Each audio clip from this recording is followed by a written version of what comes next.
Last night at the Democratic National Convention, another soaring speech with really nothing new in it except things that I've never heard the president say before. Things like, we're all endowed by our Creator, and it's divine providence. Suddenly he's become Thomas Jefferson and George Washington, but that's not the president he claimed to be last night. He claimed to be Franklin Delano Roosevelt. Which has he claimed to be him before? The only one he hasn't claimed to be now, I believe, is Woodrow Wilson, who this man really, truly is. Listen to a bit of the speech last night. If you believe in a country where everyone gets a fair shot and everyone does their fair share and everyone plays by the same rules, then I need you to vote this November. Okay, hold on just a second. Mr. President, that's exactly the country that I believe in. And I'm not voting for you because you aren't delivering that. This is the hope and change. What he keeps talking about is we're going to hire more teachers and we're going to hire more, labor unions. We're going to do all these great things. We're going to fix our bridges, which I thought that's what we spent that $1 trillion on. He keeps talking about these things. That's not the change that people wanted. This is the rhetoric, and he's again going for the stupid people. This is the rhetoric that people do want to hear. They just want to hear it from somebody who actually means it. Play that again, and let's take it step by step. If you believe in a country where everyone gets a fair shot. Stop. Barack Hussein Obama. I do believe in a country that where everybody gets a fair shot. I do. And I believe Barack Hussein Obama is a prime example of everybody getting a fair shot. That's like hiring somebody named Hirohito to be our president in World War II. You got the fair shot, man. If you can make it, a guy who never went to a 4th of July picnic or parade when he was a kid, a guy who lived in Indonesia growing up and then was raised by communists, and he changed his name from Barry to Barack Hussein Obama. If that's what you got, man, I'd say we've got a country that is very tolerant and will give anyone a fair shot. Now, there's the first one. So do you believe in that country? I do. This president doesn't think it exists. He is living proof that it does. But I believe in that country. Can we get better on it? I don't know. I suppose so, but Barack Hussein Obama tells me that we're in pretty good shape on that one. Now, here's the second part. And everyone does their fair share. Stop. Okay, I'd love to hear that one. Wouldn't you love everybody to do their fair share? I'd love everybody to do their fair share. That's not what he means, though. He means only the rich, only the wealthy. He's not talking about the poor people or the 50% of Americans who pay nothing. Nothing. He's not talking about asking them to do their fair share. And you know what? I have no problem. We do have to be a compassionate country, and we are a compassionate country. We give more than any country in the history of all human life. No country has ever been this generous. No country has ever been this compassionate. That's who we are. Do your fair share. Okay, if you're poor, if you're unemployed, if you need food, we'll be there. But we're going to ask you to do your fair share. We're going to ask you to take jobs that maybe you don't want to take, but you have some dignity in your life and you take any job. We're going to ask you to do that. Can we ask people to do anything in exchange for the food stamps that they're getting? Anything? No, you can't. You're not being compassionate. I'm sorry. I happen to believe Ben Franklin was right. Ben Franklin said, the best way to get people out of poverty is to make them uncomfortable in that poverty. How about if we make these things alone? How about would it change people's perception if you actually had to pay it back or a portion of it back? Look, you're hungry? Not a problem. We'll take care of you. We're going to take care of you for the first X number of months. But after that, we're going to have to put this on and you're going to have to pay this back. Would that be motivation to get a job? Would that be a motivation to take less? Would that be a motivation to lift yourself up? Yeah, damn right it would. But you can't even ask that. You can't ask 50% of this country to carry any burden whatsoever. So let's see, Mr. President. Let's see if we have this right. You want a country where everybody gets a fair shot. I think we have that.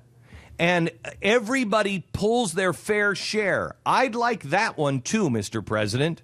But I don't think you're moving us in that direction. And everyone plays by the same rules. Oh, dear God Almighty, help me out. Please, Lord, please help me before I have an aneurysm or 7.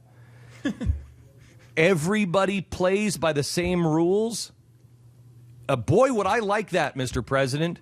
Would I like Ben Bernanke, when he testifies under oath in front of Congress, we will not monetize our own debt. We will not do that. I'd sure like to see that man behind bars for lying to Congress, or at least be asked by Congress, excuse me, you're pumping more. Today, the job numbers just came out. The Fed is saying now, already, looks like they're going to start pumping into the system again. They're buying our own debt. They're monetizing our debt. They're devaluing everything you have in the bank. But nope, the Fed doesn't play by the same rules. We can't even audit them.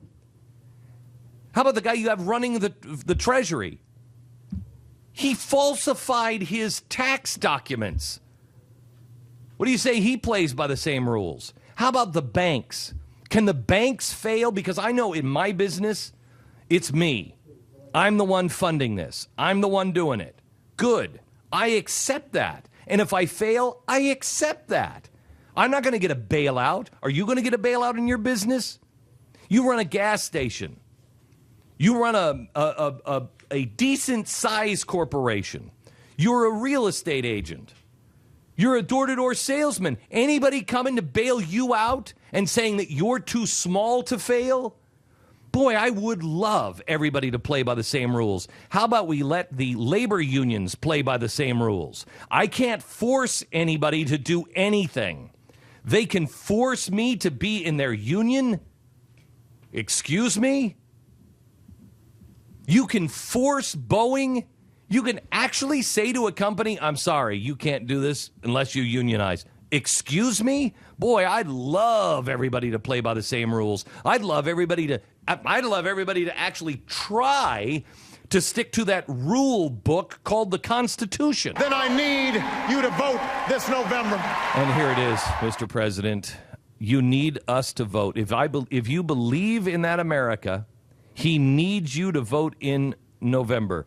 Mr. President, I do believe in that America, and I am going to vote in November. I don't think that's going to work out the way he's planning on it. I don't think so. I sure hope not. From the same guy who in the same speech will extol the virtues of the bailout for GM. Then he wants to come back and say later on that he wants everybody to play by the same rules. That is unbelievable. No, not just the bailout of GM, the illegal bailout and the leapfrogging of the bondholders. You want to talk about play by the same rules? Okay, well, everybody, if you're going bankrupt, then you should go through bankruptcy proceedings. But they didn't even just do that. They didn't just leapfrog that. They said to the bondholders, the unions get their money first. That's illegal. That's illegal. How about we play by this rule? How about we have things accurately reported? How about if we're against people dying in Afghanistan, when it's a Republican, we report those numbers. When it's a Democrat, we report those numbers. Wouldn't that be nice? That's a huge example, because how often did we hear those numbers when Bush was in office? Wouldn't you love all to the have time? Conservatives? Wouldn't you love to live in America where everybody plays by the same rules? Where you could do and say the same things? Let's use this one, for example. Let's ask Rush Limbaugh if everybody's playing by the same rules. Sandra Fluck. Remember, the worst thing that ever happened to all of womankind was Sandra Fluck was called a slut. That's the worst thing that ever happened. Oh, mothers are impaling themselves on picket fences all over the country because it was so horrible. And yet the Democrats are selling buttons that say sluts vote. And women are buying them. If that's the worst slam on women ever, shouldn't you be ashamed of yourself for selling it? And why would you ever buy a button and put it on you, ma'am? Why would you do it? because we're not living in a country where everybody plays by the same rules. Wouldn't you love to live in a country where the people who say the most incredible racist things, Joe Biden comes to mind, is actually held to the same standard that people who are on the other side of the aisle are held to? My gosh, Joe Biden would be in PC jail if that were the case. Bill Clinton would be in PC jail if that were the case. Hillary Clinton would be in PC jail. Not that their careers would be wrecked, but the things that they have said would put them in a PC jail. I've never heard conservatives say the same things that Hillary Clinton has said about convenience stores.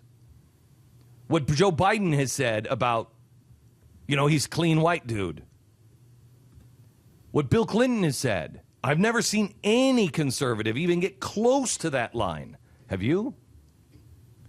And you are driven out of all of society for saying those things. Mr. President, I'm going to vote, and millions of Americans are going to vote.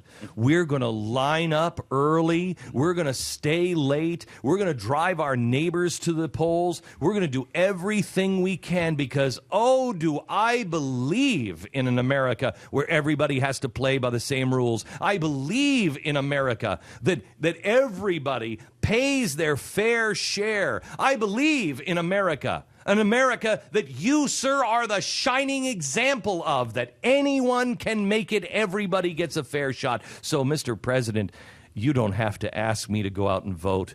Count on my vote being cast in November.